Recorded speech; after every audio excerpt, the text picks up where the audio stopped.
So this is the pistol video that I did the other day, pistol squats. I decided to do the video separate from the audio. So right now you guys are gonna work with me as I kind of do this audio voiceover as I go along. Again, I'm just gonna kind of spitball it as I go, bring you guys along for the process. So cover leg day, pistol squats, full prep. Here right now, started with my lacrosse ball prep, just kind of breaking up the fascia on the bottom of the feet, trying to like soften up the tissues and at the same time bring some activity into the foot, trying to get every little aspect of the foot, trying to again improve the connectivity, loosen up some of those tender spots. We tend to have a lot of inflammation, kind of poor movement in the feet. So that's how I like to start my leg days.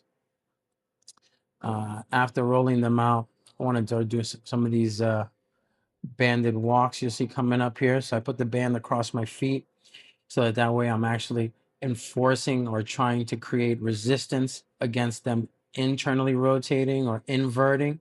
So as I do these slow steps to the side, I try to keep my feet nice and square, taking small steps, keeping tension in the band, and again, fighting the resistance against falling inward on my arches and properly externally rotating through the arch, through the ankle, keeping stability, which is going to be key later on as we're trying to balance on one foot. Again, continuing the process of working through improving balance. Here we're on our ball bridge. Got the band now at the knees, trying to create a little bit more resistance against abduction or pushing out on the knees laterally, which is the job of the glutes. As I transition here into a single leg version, again, just maximizing my ability to produce power through the hips, immediately activate through the glutes as I extend through a single leg. Also, at the same time, training the foot and the arches to sustain and support themselves as I'm going through this extension movement. I like doing it on the ball as it enforces even more stability and allows that nice curvature of the spine. It gives me a nice range of motion. Here, what we're doing is some nice uh, side plank with adduction. So we're squeezing on the ball, keeping our groin and anterior system engaged. And as I do these reach throughs on the side plank, I'm enforcing rotation through the shoulders, but anti-rotation at the hip. Again, trying to create more stability in the hip, stability in the groin, and of course at the ankle, which has to stay and stabilize throughout this movement pattern. Keeping the ball squeezed actively doesn't allow my hips to kind of just move willy-nilly any which way, and at the same time keeps my groin active, keeping my hips stable and allowing me again to get maximum trunk rotation but without compensating from the lower part of the leg. All forms of stability that are going to be that are going to help me as I'm doing my pistol squat. With these, you'll see that I try to reach one arm very close to the other one as I reach through, allowing for the most amount of trunk rotation, also turning the neck and head as much as I can. I want the cervical spine to kind of follow the same pattern as my hands. Here we're going through these kick throughs on the ball. These are actually tougher than they look.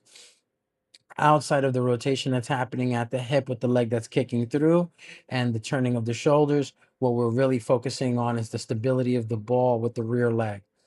That way it's actually using the hip flexor as part of the stabilization and having the groin and hip working and allowing through rotation naturally while also stabilizing through the ball. So these really help. And then here I go practicing. I like to use the yoga blocks to kind of create a longer moment arm or just a lengthened arm without necessarily adding weight. I'm working on this heel rise or off of this elevated surface because my calves are really tight. And in an effort for me to get to that full depth, I do need a little assistance with that. These are all going pretty good. I've been kind of working on these off and on for, some time now, for quite a few months, but I don't really get to spend as much time as I'd like on them. So some days I like to just kind of take a leg day aside and just try these and work these out. Again, these help with all forms of lower leg mobility and strength, obviously helping with deadlifts, helping with squats, helping with all your lower leg activities. But yeah, definitely give these guys a try. Obviously, there's different ways to assist the movement pattern. This is kind of what I wanted to do today. Kind of share it, work with you guys on it. Hopefully, you guys can add some of those elements into your own prep. See how those help. Definitely leave a comment in the comment section. Let me know what you guys like to do on your leg days. Let me know what you like for your prep.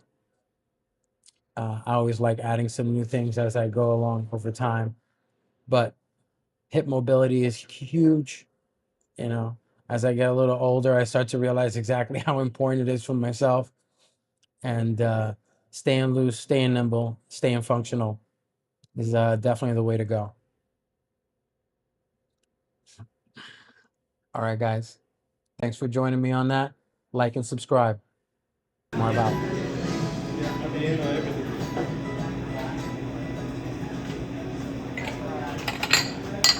Yep. Can I get a green bottom? Can I get a green? A green bottom? Oh, you want the green one? Gotcha. No problem.